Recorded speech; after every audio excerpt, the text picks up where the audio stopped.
ಇಲ್ಲಿ ಭ್ರಷ್ಟ ಸರ್ಕಾರ ಅಂತ ನೀನು ಹೇಳ್ತೀಯ. ಅವ್ರ ಸರ್ಕಾರ ಭ್ರಷ್ಟ ಸರ್ಕಾರ. ಅದಕ್ಕೆ ಹೋಗಿದ್ದಿಲ್ಲ ಕೇಳ್ರಿ.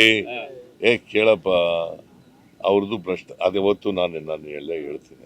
ಅವ್ರ ಕಾಲದಲ್ಲಿ ಏನೇನು ಹಗರಣಗಳಾಗಿತ್ತು, ಯಾವ್ಯಾವ ಸ್ಟೇಜ್ನಲ್ಲಿ ಇದ್ದಾವೆ ಹಗರಣಗಳು, ಯಾಕೆ ಇನ್ನೂ ರಾಜೀನಾಮೆ ಕೊಟ್ಟಿಲ್ಲ, ಜಂತಿಕಲ್ ಪ್ರಕರಣ ಇರ್ಬೋದು, ಇದು shell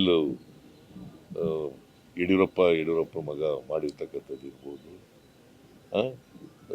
Devaraja Arasu truck terminal ಇರ್ಬೋದು, ಬೋವಿಯಕ್ ಅಭಿವೃದ್ಧಿ ನಿಗಮ ಇರ್ಬೋದು, ಎಲ್ಲ ಹೇಳ್ತೀವಿ, ಎಲ್ಲ ಬಿಚ್ತೀವಿ ಎಲ್ಲ ಅವ್ರಿಗೆಲ್ಲ.